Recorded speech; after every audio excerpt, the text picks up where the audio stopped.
When it's all said and done, how will people remember you? Will they say you gave more than you took, or that you took more than you gave?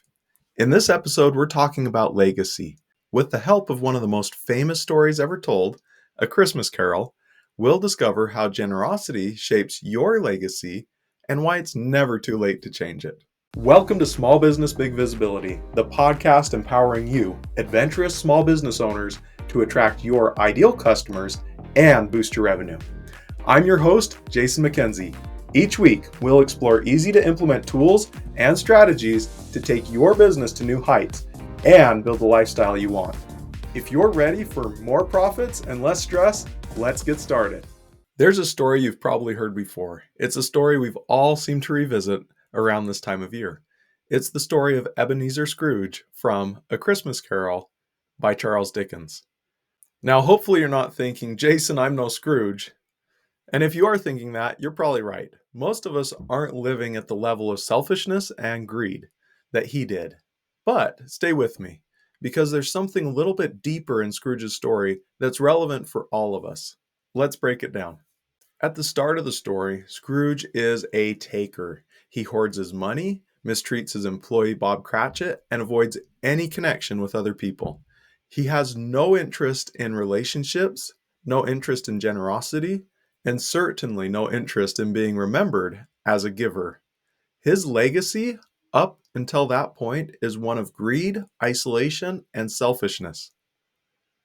If you had stopped the story right there and asked, what will people say about Scrooge when he dies? It's pretty clear. They'd say things like, he was cold-hearted. He only cared about money. No one will miss him. And that's exactly what happens in the story. When Scrooge is visited by the ghost of Christmas yet to come, he's shown what people will say about him after he dies. And guess what? Nobody cares.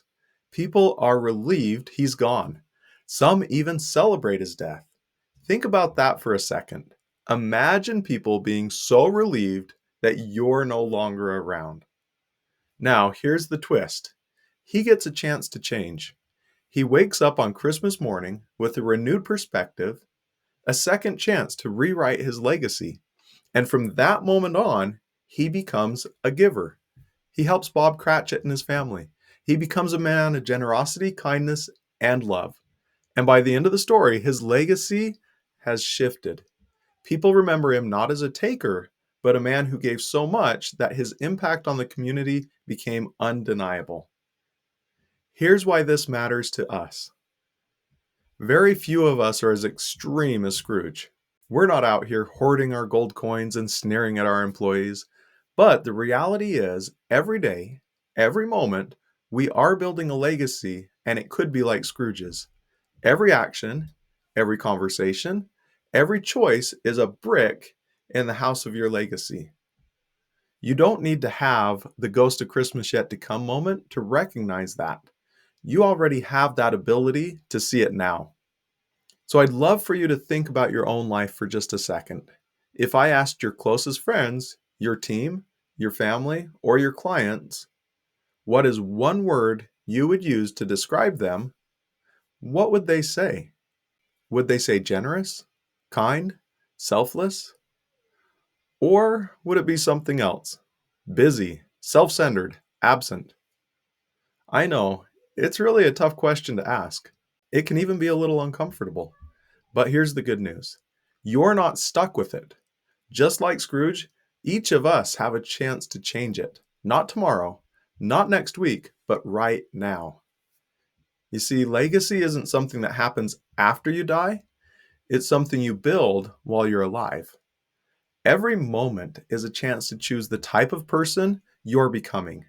And just like Scrooge, every small little action adds up.